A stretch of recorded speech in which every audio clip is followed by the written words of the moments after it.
we live in this constant yin and yang of like, in order to see the light, we have to know the dark.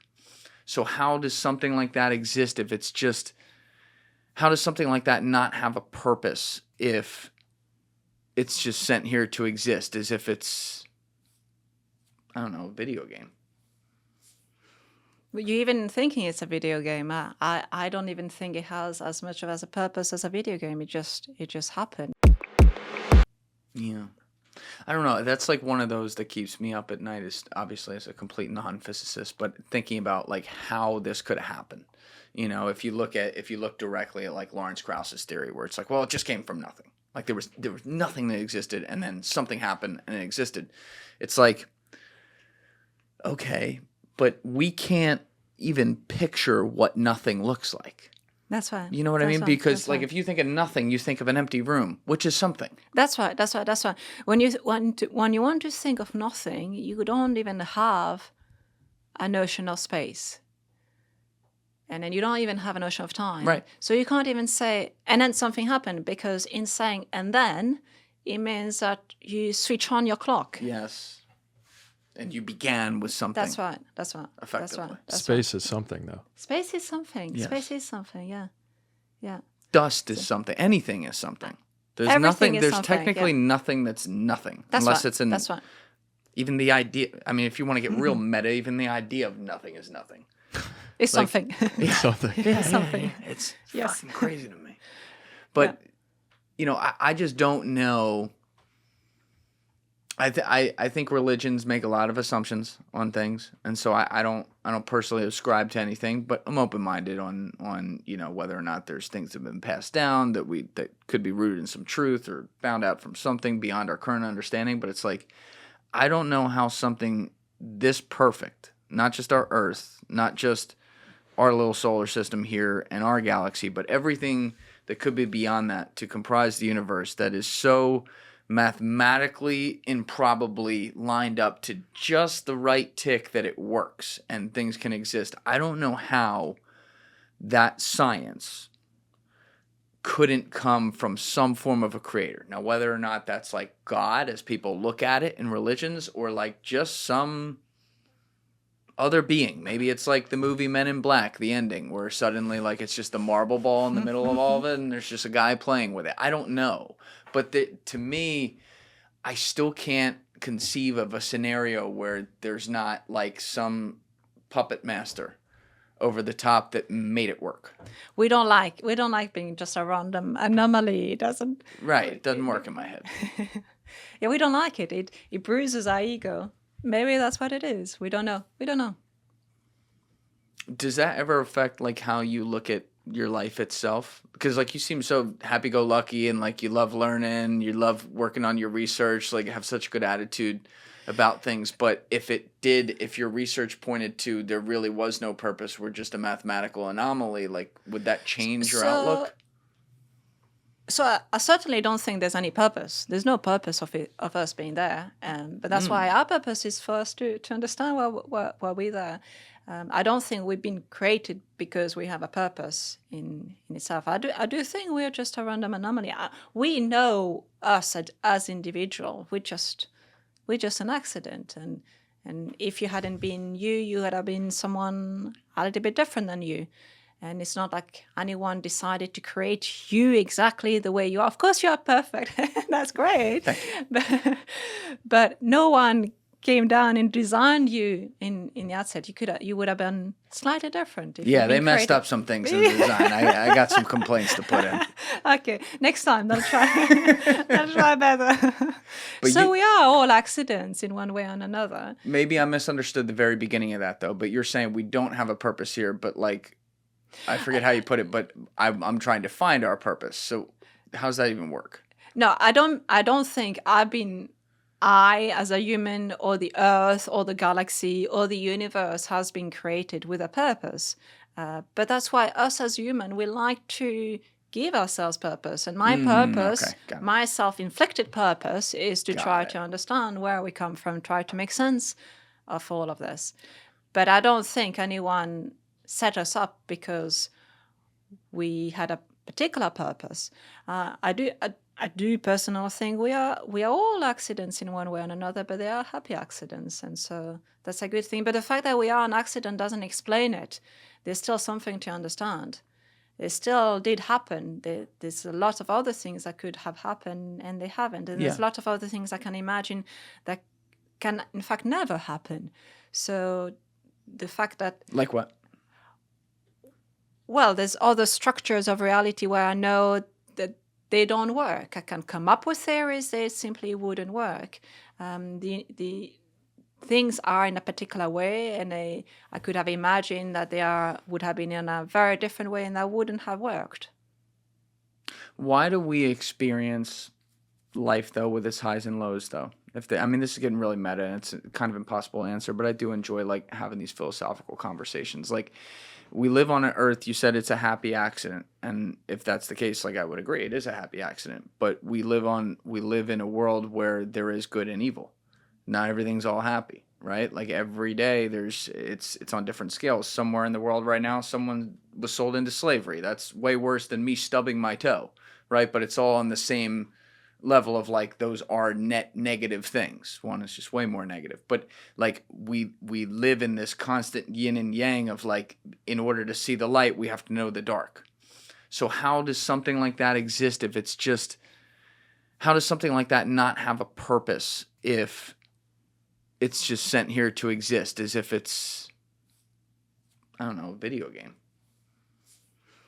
You even thinking it's a video game, I don't even think it has as much of as a purpose as a video game. It just happened, and I want to think of it as a happy accident because we are here. But of course there are things that are not happy accident, and there's a lot of other planets that could have got formed and haven't, and therefore there's no life on them. They were just not quite right. There's all of those other planets where they're just not quite right for life to happen in there. And then there's a lot of things that simply did not happen. There's a lot of you that simply did not come into existence. And that's sad for all of the other yous that haven't come in there.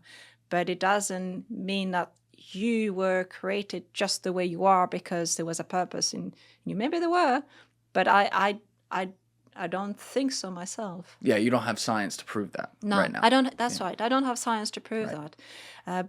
But still, in analogy of how you got created, there's still science to understand what is the mechanism that enable a human being to be created, and what is the mechanism that enable a planet to get formed. And that is a meaningful question. And why are planets in the way they are, why they are the shapes they are, why they are the size they are, why they are within the distribution they are. All of those questions we can ask ourselves. Why the Earth got created with just the right condition for us to being able to ask ourselves that question.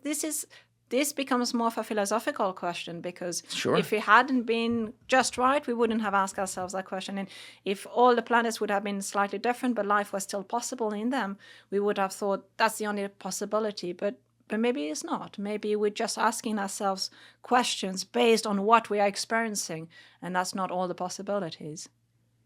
Did you grow up around religion at all, or was it in your family in any way? Not particularly, no. Right.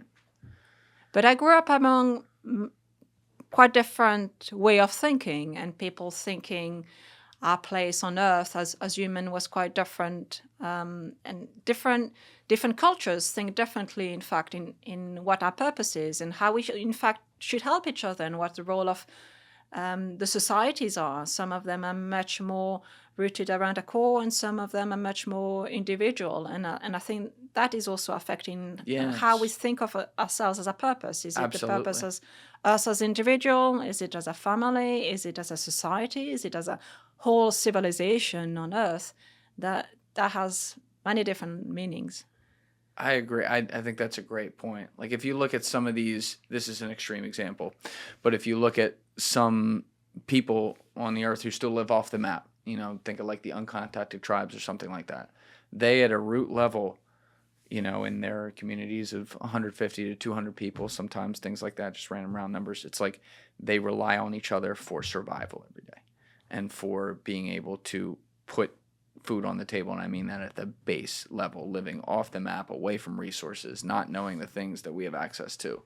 And so their understanding of like what the meaning of life is and everything is entirely different from us who are sitting here with our iPhones. You know, it's a crazy thing to think about. Yeah. But you grew up in Switzerland, right? Partly. So some years, yeah. Do you want to go into the origin of my life? Yes, please. I think it ties together. I was born in Switzerland, yeah. I grew up in Switzerland, and we moved to Peru, to Ayacucho. To Peru? To Peru. Wow. Ayacucho, do you know Ayacucho? Do you know Ayacucho? No clue. It's in the Andes. It's quite high. Oh, I've seen that. My buddy Paul Rosalie's out in Peru by the Brazilian border in the middle of the Amazon. So when I went in to see him, I was flying over the Andes, which are incredible. Unbelievable place. Yeah. It's beautiful, beautiful. Quite different. Then I lived in Lima. I spent some time in Iquitos, which is by the Amazon. Was it there? Where was it? He was... Well, where he is, I don't even know if there's a town where it is, because he's actually out deep in the jungle. Like he's in a research station in the jungle. What was the name of the town on the edge of the jungle, though, that we started at? I haven't thought about it in a while. So maybe Iquitos. That's typically the biggest place. It's not that. It's like he's on the Madre de Dios River, and there's a town right there that's gonna kill me. I forget. I think it's like a saint name. Or something like that, but either way. So you grew up. What was the name of this again? That was Iquitos. Iquitos. Okay. Yeah. And then I spent some years in Switzerland, and then some years in Madagascar. And that's you were in Madagascar too. That's where I was till I was 18. Wow. And then what's going on in Madagascar? Well, nowadays a lot, I guess. At the time, Madagascar is an amazing place. It has its own ecosystem. Yeah. It because it's separated out. In fact, all of the flora, all of the animal life has evolved in very different ways than it has in the rest of the world. And even the people there, the culture is very, very different from anywhere else in the world. So go and visit if you can. I would love to. Place. Pretty amazing things. The nature has so many different levels of diversity between places which are more like the jungle to places that are much more like deserts to places that are near the sea. It's a beautiful place. Well, why were you going to all these different places? What did your parents do? Why not? Well, what were your parents doing? So they were working for support for sustainable development in Global South. Very cool. Yeah. So it depended precisely what it was, depended on the different countries. In Madagascar, there was a lot about deforestation and trying to work with farmers in getting more sustainable ways to grow rice for the rice culture in a way that doesn't impinge on deforestation. It depended on different countries. Also, a lot of work related to younger kids' education and working in a way that is sustainable for the younger kids to go to school. Because the way things were set up in some of the more remote regions was, in fact, quite different. And everybody has to work as part of the village work. But that also means that education for younger kids is not sometimes not as easy to access to as we used to. Yeah, like when you go to you were a teenager in Madagascar? Yeah. When you go to like a remote place like that and, you know, your parents are working within the actual people who live there and everything, like, what's school like? Like, I'm just thinking about growing up in Switzerland and then going to Peru and then going to Madagascar. These are very different places. Like, how do you, were you just constantly independent, homeschooled, or were you going to international schools in those areas? So it depended on the different places. In Peru, for most of the time, I was in the local school. In Madagascar, there was a French school in Antananarivo, in the capital. So when we were in the capital, we would go in the French school when we were there. I never was homeschooled, but some of my friends, that's what they did. Okay. It depended a little bit on the situation. In fact, it's, we're used to a particular way of living, but it's not so hard to adapt to quite different ways, and things are, you get by very I very guess so, easily. yeah. One way or another. Why physics then? Because based on like how you're moving around, you'd think yes, you'd be yeah. into biology or something more No, up that's there. true. But I think that's true. I think I would have liked biology. It was just too complicated for me. Biology was too complicated, but physics It's wasn't. so complicated. There's so many different things. Whereas physics, you really go down to the root of everything. And I think really why physics was that thing that remained completely consistent. Wherever you went, it made sense. And the sky was there, the moon was there, and the laws of physics were the same. You can really rely on it. And I think that's why I was really eager to being able to hang on onto something that did make sense and was the same wherever I would be. So Whereas more, more uniform because that's right. That's based right. on your That's moving, right. That's right. it applies That's right. everywhere. That's right. That's right.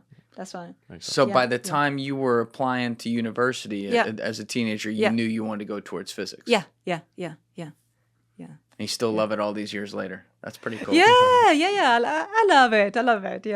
Yeah. There's everything has its ups and downs, but no, it's we are so lucky to being able to be there and just ask ourselves questions. Say, what happens if this is like that? And then we can go and talk with people that actually build experiments and look for things. It's amazing. Yes. It's really incredible, the level of creativity that we as humans have come up with in trying to understand what are the possibilities and whether they're actually connected to reality, and realizing, yes, they are. These crazy ideas, can you imagine? These crazy ideas of quantum mechanics and general relativity and evolution, all of those things that you think these are crazy ideas, but people came up with just sheer creativity with those ideas, and then they can test it.